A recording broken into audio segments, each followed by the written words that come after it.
De aparelhos eletrônicos, a Intelbras teve um lucro líquido de 158 milhões e 300 mil reais no segundo trimestre de 2026, o que representa um crescimento de 16,1% na comparação com o mesmo período do ano anterior.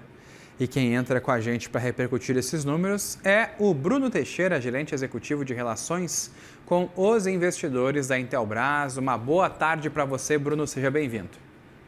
Boa tarde, Estevão. Prazer estar contigo aqui. Estou à disposição. Bruno, vamos começar então para a gente repercutir um pouco mais desse balanço. A Intelbras, para vocês, conseguiu aumentar o lucro mesmo com uma queda de receita? Esse ganho de eficiência é sustentável? A companhia está se beneficiando de alguns pontos, vamos dizer assim, específicos da cadeia? Bom, na verdade, a gente tem uma componente muito clara de uma melhora na operação, de negócios que têm desempenhado muito bem as suas estratégias e conseguindo entregar o que a gente tem previsto. E tem uma segunda componente desse resultado que tem também relação com um momento de alta no preço das commodities, no custo das matérias-primas, que a gente acaba vendo um custo de reposição elevado e a capacidade da companhia de reajustar seus preços e fazer as vendas com os preços já considerando o custo de reposição. Então, tem uma componente claramente estrutural e uma componente conjuntural que a gente tem procurado dar clareza na conversa com os investidores e com o mercado em geral. Tá certo. E quais foram, você comentou de uma melhora operacional, quais são os quesitos principais que vocês conseguiram eleger para que tivesse essa melhora de lucro também? A gente é uma companhia acostumada a crescer e que traz uma ambição de crescimento sempre muito clara no seu formato de gestão. E durante os últimos anos a gente experimentou negócios que trouxeram muita receita, mas que acabaram não contribuindo de uma forma tão clara tanto para o resultado operacional quanto para o retorno sobre o capital neles investido, né? Então, ao longo de 2025, a gente fez algumas revisões, diminuiu a exposição a um desses negócios e aos poucos vem reduzindo bastante a exposição a outro negócio e aos poucos a gente vai vendo a consequência dessa medida tomada ao longo do ano passado nos resultados. O segundo semestre já nos trouxe resultados bem melhores no ano passado e esses dois primeiros trimestres de 2026 entregando resultados bastante interessantes, com uma perspectiva de que tem continuidade, que a gente segue os negócios com a ambição de retomar um nível de crescimento como a gente estava habituado a ver no passado, né? A valorização do real, assim, pode ajudar, por exemplo, a reduzir os custos dos componentes que são importados? Pode prejudicar as exportações? Como que esse movimento está acontecendo para vocês? Estevão, esse é um ponto bastante importante. As operações da Intelbras são majoritariamente no Brasil, mas a gente está inserido numa indústria de tecnologia e de eletrônicos, então uma parte muito importante dos nossos custos está vinculado ao material importado, né? A gente importa componentes, produz nas nossas fábricas aqui em Santa Catarina, em Minas e no Amazonas, mas a componente câmbio acaba sendo bastante relevante. A gente viu desde o fim do ano passado o real se apreciando frente ao dólar. E, na verdade, esse movimento acaba atenuando um pouco o efeito da elevação nos custos das matérias-primas. A gente vê commodities em alta, memórias, o mercado tem conversado bastante sobre memórias, né, em um ritmo acelerado de aumento de custos. Então, o real mais forte acaba atenuando o efeito desse custo na origem um pouquinho mais alto, né? Bom, e Bruno, e vocês têm sido pressionados pelos preços da China? A concorrência hoje tá forte nesse segmento? A concorrência chinesa nesse negócio de eletrônicos, ela sempre esteve presente no Brasil, sabe? Eu acho que, com muita clareza, quem vive esse mundo de eletrônicos está habituado a concorrer com alguns players mais agressivos, outros menos, e o mercado brasileiro sempre esteve como objetivo de empresas estrangeiras de maneira geral, não só as chinesas. A gente concorre há muito tempo já nesse cenário competitivo, aprendeu a agregar valor, a sair somente da discussão de preço. Então, a gente preza muito pelo serviço prestado, pelo relacionamento com a nossa rede, por levar treinamento e habilitação que o nosso parceiro, o revendedor, consiga executar na ponta um serviço de melhor qualidade e atenda às demandas dos clientes finais, e com isso a gente sai dessa briga, às vezes, injusta de somente preço, né? Então, temos conseguido ser competitivos e agregar valor. Isso acaba se refletindo também no balanço desse segundo TRI e nos resultados da Intelbras historicamente, né?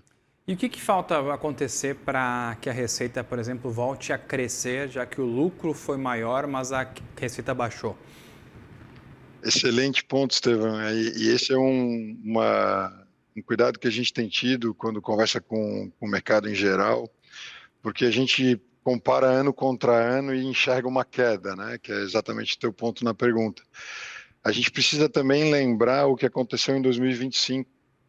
Em 2025, no primeiro trimestre, a gente passou por uma mudança de sistema ERP e o nosso primeiro trimestre acabou sendo impactado por uma receita muito baixa e por um acúmulo de pedidos em casa que a gente não conseguiu entregar pela dificuldade da migração do sistema. A partir de março, iníciozinho de abril, a gente começou a operar de novo já num regime mais normalizado e a gente conseguiu reconhecer as vendas daquela parcela represada no primeiro TRI toda no segundo trimestre. Então, a análise TRI a TRI, se eu comparar o segundo TRI 26 com o segundo TRI 25, eu vejo uma queda. Mas se talvez eu estender essa análise para um semestre e avaliar como tinha sido o primeiro semestre de 25 e comparar com o primeiro semestre de 26, a gente já vai perceber que a receita traz sim um nível de crescimento. Ainda não é um crescimento super exuberante, a gente está falando de um crescimento ao redor de 4%, mas é sim uma receita que cresce, e aí com esse cenário macro mais difícil, todo o ambiente um pouquinho mais desafiador, no fundo, entregar um crescimento de receita, ainda que alinhado ali próximo à inflação, mas com um bom crescimento de lucro, acaba sendo um motivo de celebração, de fato, a gente está muito contente com o resultado, né? Falando de câmeras, agora, Bruno, e aproveitando que você está aqui, a gente vê que a IA, por exemplo, está mudando bastante as câmeras de segurança, né, o funcionamento delas. Esse recurso tecnológico vai deixar mais caro ou mais barato os produtos? Estevão, a gente procura levar, desde o início das nossas operações, uma oferta bastante atrativa para o consumidor brasileiro, pensada para o que o consumidor brasileiro de fato precisa. E a IA hoje é realidade, inclusive em câmeras bastante econômicas de uso residencial. Já está aí, está disponível. Vários recursos hoje não têm custo para o usuário, né, para o cliente final operar, e outros recursos de um pouquinho mais nível mais avançado trazem algum nível de custo adicional, mas é uma realidade. A câmera deixou de ser somente um olho, né, que capturava aquela imagem e guardava num gravador digital de imagens, e passou a ser de fato uma captura de dados para que o sistema processe e ajude tanto em elementos de prevenção à segurança, quanto em elementos de rotina, que você consiga identificar preventivamente aspectos que possam te trazer algum risco ou algum prejuízo. Então, a IA hoje é realidade no portfólio da Intelbras, os nossos clientes hoje já usufruem desses benefícios, e a gente segue investindo, segue trazendo novos elementos para que a gente use a favor da população esse recurso tão interessante, né? Bruno, uma última pergunta para a gente já ir encerrando, já estamos com quase nosso tempo extrapolando, a respeito do setor das células fotovoltaicas para energia solar, ainda vale como uma área importante para a empresa ou existe uma mudança do consumo por parte das pessoas com isso?